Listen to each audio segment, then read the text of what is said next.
Hey everyone, welcome back to the podcast. Today is going to be a slightly different format than you're used to, as it's just going to be me and you. At the moment, I'm having some technical difficulties with the software that I use for the podcast, so it's put me behind on my production schedule a little bit. So I thought it would be a good opportunity to share with you a slightly different style of episode and go through a load of insights and lessons and stuff that I've learned about myself via various means, including this podcast and others. So without further ado, let's get into it. So the first one is, what if it were the last time? This I heard Sam Harris talking about, and it's basically looking at any situation in your life, like you can do it right now, I could do it now, you could do it now, wherever you are, whatever you're doing. That's the beauty of it. You can do it all the time. And ask yourself, what if this were the last time? What if this was the last podcast episode I recorded? What if this was the last time I'm going to drive to work with this person? What if it were my last day in work? What if this was the last time I was going to see a certain family member or friend? I think it's a really beautiful reframe, not even reframe, but way to just bring you into the present, to really appreciate that person. Because how many times have we, throughout our life, there is one day that's going to be the last time that you do something and it just goes. And I think it's important to respect the situation enough with the sort of lens that you would look back on it from. Think about your childhood and teenage memories and stuff like that, and go, wow, like there was a last time that I went out on my BMX with my mates, or there was a last time that I did fill in the blank thing. So whatever you're doing, try and do that now and again. It's been really useful for me to sort of get me in the zone, especially with podcasts as well. And allows you to be sort of more naturally grateful. The next one is more of a productivity thing. So it's something that I've developed. It might be a thing elsewhere, but I've kind of pretty sure I came up with myself. And I'm calling it cyclic working. And if you are feeling overwhelmed with projects, like people say that you shouldn't multitask, it's a bad idea to multitask. And yes, like if you need to do some like focused work on a project that needs that kind of attention, yes. But if you're in the situation where you're like, oh my God, I've got to do this, haven't done that, I haven't spoken to this client, I've got to do this, and then you just can't do it. I mean, obviously there are different options. You go, right, well, I can just subtract and just not do the thing, or you can implement this thing that I do, which I'm calling cyclic working. And what you do, it's a bit like circuit training in the gym. So you go around from like different stations, different exercise stations. It's kind of like that, but you just do it with various projects you've got to do. And I wouldn't necessarily do it on like a task. And what you would do is you would take all those various sort of main headline projects. It might be a client name, it might be something to do with your house or whatever, and then put them into like a timer, and then just spend 10 minutes on each one, or whatever, like however much time you've got. Let's say you've got 90 minutes and there are like 4 to 5 things that you need to do. Let's say 9 things, it's easier. If it's 9 minutes, and then just go, I'm going to do 10 minutes on each of those things, and then I'm going to stop. So within that 10 minutes, how much can I get done on that project? What it really does is it focuses your mind on like cutting out all the bullshit, like rather than like spending loads of time on strategizing and looking at all the different ways or whatever. You can go, right, I've got 10 minutes. What can I do to push this project forward as far as possible within the next 10 minutes? I wouldn't do it all the time, but perhaps like once a week, or like a couple of times a week, or at a certain time, just to sort of, it allows you to just like touch lots of different projects and kind of keep everything going. And this doesn't have to be like, if you're in like business or anything like that, it could be do with like painting a wall, or reaching out to a friend, nurturing family relationships, whatever, like those all could be projects, and just spend 10 minutes on them, or 5 minutes or whatever. Like if you have 60 minutes and you've got 12 projects to go through, you could do 5 minutes on each and still get something done. Maybe you just send an email to get the ball rolling. So that's one. You can, there's loads of apps out there. I use one for Android. It might be on iPhone as well. It's called Seconds. It's literally just called Seconds. It's proper basic. You can just make lots of custom timers. So you go in, set a custom timer, and then instead of an exercise, you just name it the project or task. So that's that one. The next one is to do with gaining distance on your emotions. How many times have we been in a bit of a rut with ourselves, and more often than not, a third person's or a second person from the third person, a second person's perspective will allow you to see it from a different lens, and kind of, because they're not stuck in that emotion, they have a better vantage point to be able to see a blind spot. Now, I heard this first from David Goggins, and he was talking about WhatsApping yourself. And it's really, really good. So if you are in a bit of a rut, you're in a bit of a funk, like you can't get out of bed in the morning, you can't get off the sofa, or whatever it is, if it's something where you're just wanting a little bit of distance on a situation, then you can literally WhatsApp yourself. More effective, I would imagine. Well, this is what I do. I voice note myself. So you can then send a little voice note to Jason, and it might be, oh, I'm feeling down today. I don't want to do this. I don't want to go to the gym. I'm tired, whatever it might be. And then stop it, and then send it. And then I'll listen back, and then I'm and it just lights up this other version of me where I voice note back, and I'm like, what the fuck are you on about? What's up with you? Just get to the gym. You'll be fine. You'll absolutely love it once you get going, or just get out of bed. What are you doing? So yeah, that's a really good one. I would highly recommend it. And I don't use it enough, to be honest, but that's a really good one. Now, the next one is kind of similar, but it's a bit more kind of, I don't know, spiritual. But essentially, the common thread here between these last two ones is that we always have the answer within us. We have wisdom. All of us have wisdom that we've picked up, some good, some bad, but mostly we have it inside us. We have the answer inside us all the time. How many times has a friend come to you and you're able to help them with the situation? So we can do that to ourselves. And this one is a really beautiful one, and something, again, I'm sure someone else has come up with it, but I just kind of came up with it myself. And if you have a situation you're going through, a difficult period at work, in a relationship, and maybe you don't have anyone to talk to, or you just don't feel like talking to anyone. Can you tell I spend a lot of time on my own, by the way? And what you can do is kind of sit there, and you might have a meditation practice already, so it's nice if you're doing it at the end of it, or you can just sit, close your eyes, or open them, doesn't really matter, and bring in people whose advice that you would want. And I've done this with family members who have passed. I've done this with I think I sort of bring my nana into the fold and call on them for advice. And it's it's really beautiful.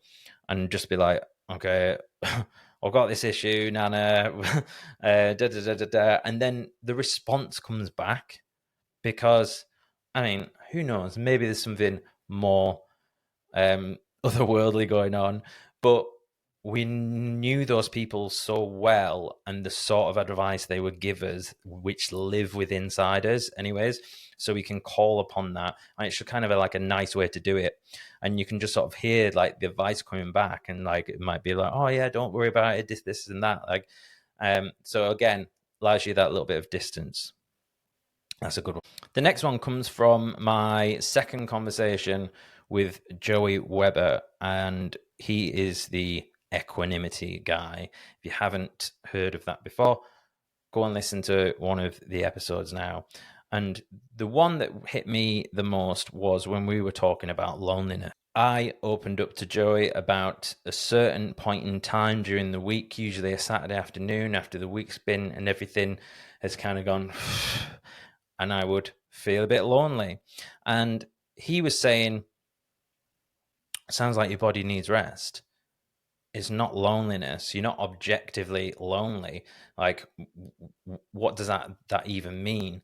And I suppose it's like a wider point of how we put labels on things, and the like cultural pre-programmed kind of ways of interpreting how we feel. But what happens is that they can work against us and not in our favor.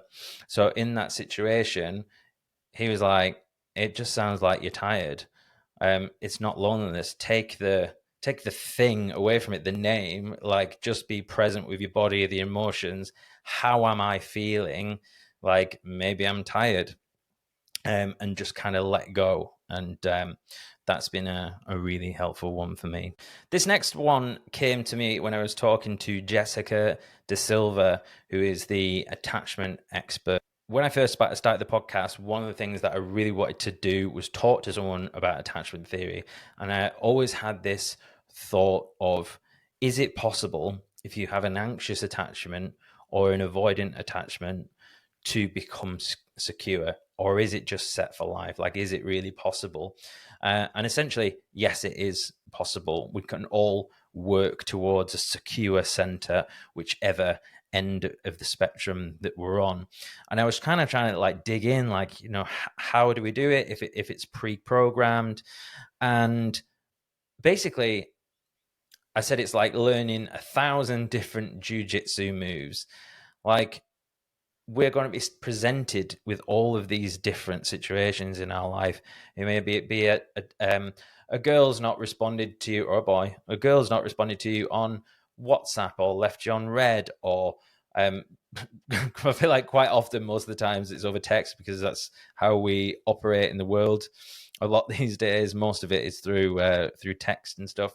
But like, learning how to respond to those different situations, looking at how you've responded in the past, and then going, how would a secure person respond?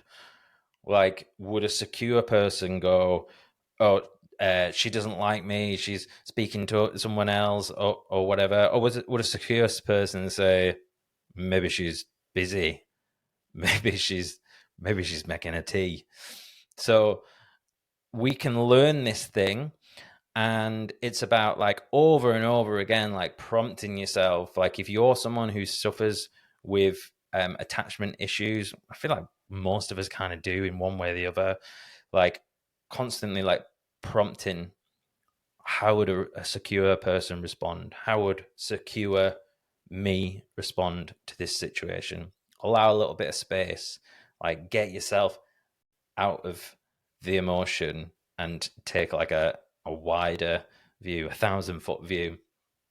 Maybe use the WhatsApp thing to back and forth, whatever, so you can see how these things all interplay. But if you want to know more about attachment, check out the episode with Jessica De Silva. A big theme over the last few months has been authenticity, and it's been showing up everywhere, to the point where one week it probably got a little bit out of hand, and I didn't record the intro to the podcast in the same way, because I thought that I was wearing a mask. And yeah, you can go too far with these things, and there's always got to be a balance. But am I being authentic? Am I being Jason? and like really drilling into it and like looking at how you respond to things. And quite an interesting petri dish for this kind of thing. Once again, it's the device and it's WhatsApp groups. And I have found that a few things, like in the past, I would either spend 10 to 20 minutes, 10 to 20 minutes crafting a perfect witty response in a WhatsApp group and then deleting it and then going, oh, I don't know if I should say that, I want to be liked, or all the rest of it. Or just totally avoiding the situation, leaving WhatsApp groups. Oh, I don't do WhatsApp groups because they cause me anxiety. And that was me thinking that I was being like secure and here's my boundary. But it's like, well, what would a secure person do? Would they probably just stay in the WhatsApp group and just have a bit of a laugh? Yes. So what I've tried to do is, if I want to say something, even if it's not necessarily offensive, but like if it's a little bit kind of like, oh, like what will people think of that? I'll just fucking send it. And surprise, surprise, quite a lot of the time, no one laughs at that shit. But like that becomes a good practice in itself. Like not getting the validation back. We're all like the laughy faces all the time and kind of just like, but knowing that I'm being 100% me. And if I think of something like silly that probably I end up finding funny, I'm still going to put it because that's me being me. And then what happens is, now and again, like you'll say something and people do find it funny or interesting or whatever. But it's like detaching from that need for validation and have it as just a nice to have, because it is nice to have, but we don't need it. And that's what we should be working towards. So cut the filter. If you think of something, just say it. Don't worry about the consequences.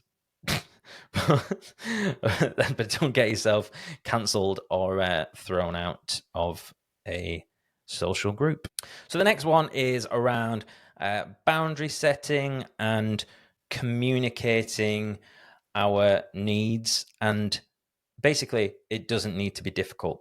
So we hear a lot about setting boundaries and communicating our needs to our family members, to our partner, to our friends, and all the rest of it. And it can feel daunting because it seems like all formal, and it's like you feel like, oh, I've got to sit down on a Sunday afternoon and write down my fucking boundaries, and then like knock on my mum's door and like hand her a letter and sit down and go whatever it may be. And it's like, that's great. Like if you want to do that and be like really detailed and stuff like that, probably is quite good to do some reflective time. But if you're a busy person, you can communicate it pretty fast. And this is something I've been trying to do more often because I was sort of stuck in a paralysis mode for quite some time about certain relationships in my life. And I was like, I'm going to have to ring them up and say, oh, we need them, we need to sit down. Can I come around for a coffee? Like, fucking hell. Like, I'm going to have to communicate all my needs. And I was like, well, what if I just drew a line in this imaginary sand here and was like, from now on, I'm just going to communicate my needs better. And if that's over WhatsApp, other messaging platforms are available. If it's just over WhatsApp, then fine. But get it done. Like, don't let perfection like allow you to sort of kick that can down the road. So situation comes up where you feel a certain way, you can just message this person saying, when you didn't text me back last night, felt like you might have been in a mood with me. It might just be me, but that's a good one as well. Like, it's probably just me. Like, it is usually them, by the way. But like, you can say it's probably just me.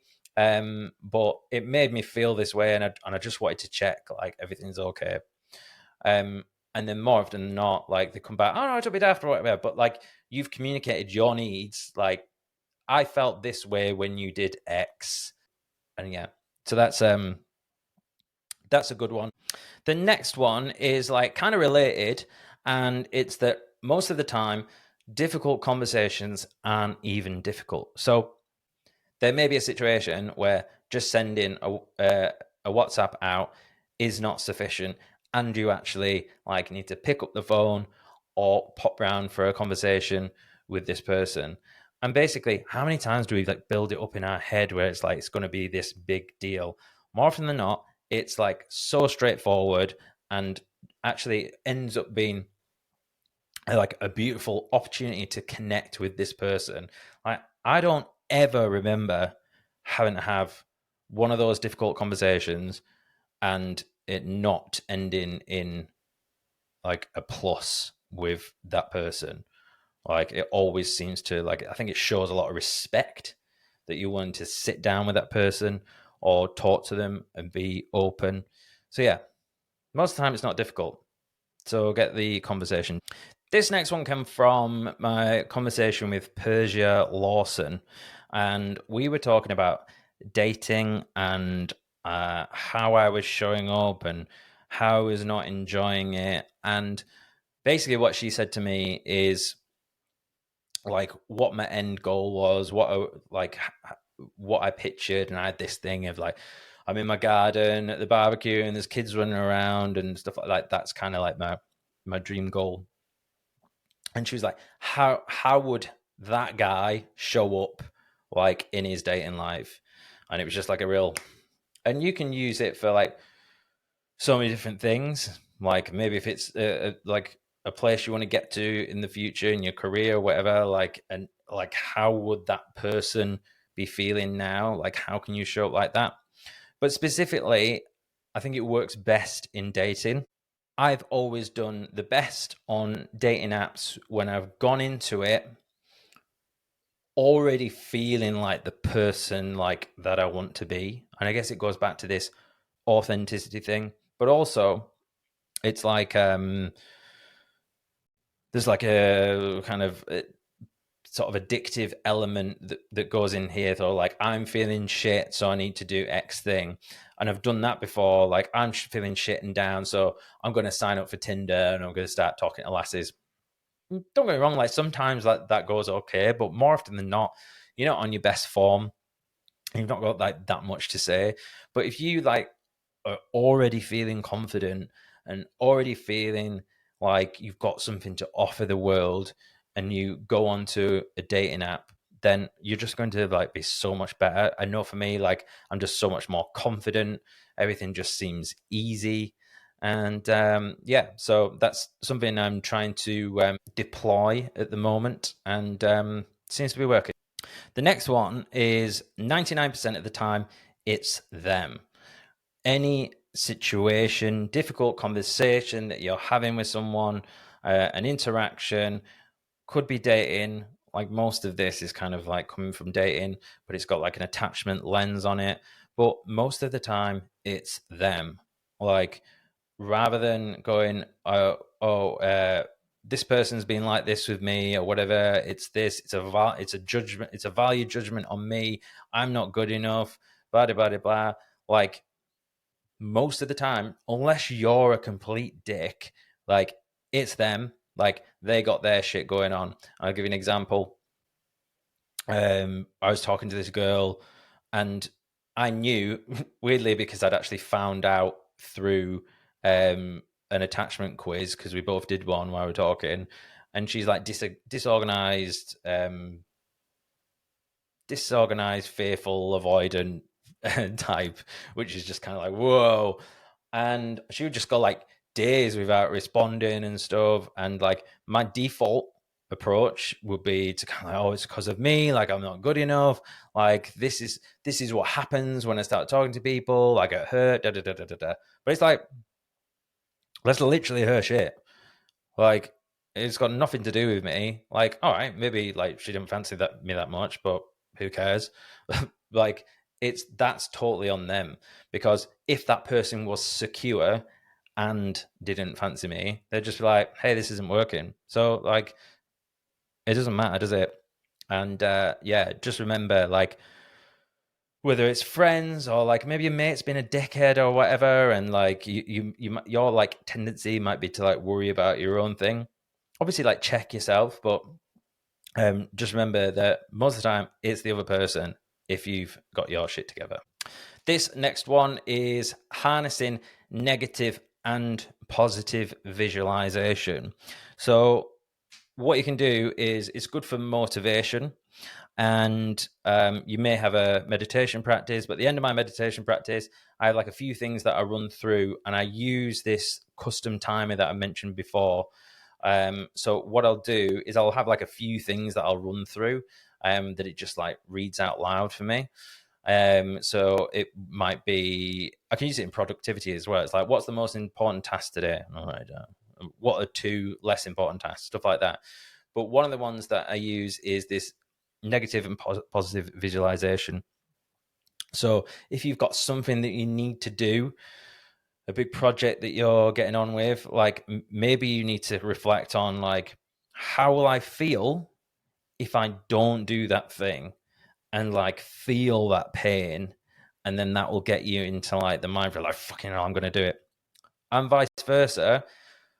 But you might need it the other way. How will I feel once I've completed the activity?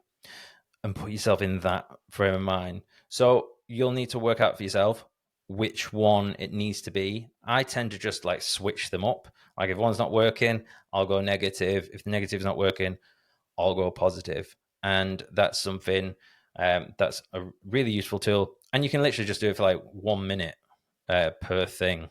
So I have a couple that I do. One of them is for the podcast, just to keep me motivated to keep on doing this, talking to a camera in a room.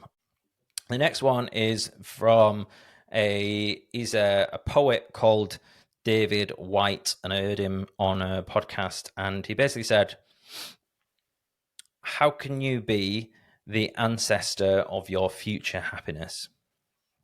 How can you be the ancestor of your future happiness? And basically it's just like, we all want to look back and be proud of that version of ourselves. Like, what are the things, like, we can all look back on times in our lives. Maybe you did a marathon. Maybe you climbed up a mountain for the first time. Maybe you lost a load of weight. Maybe you put a load of weight on, whatever it may be.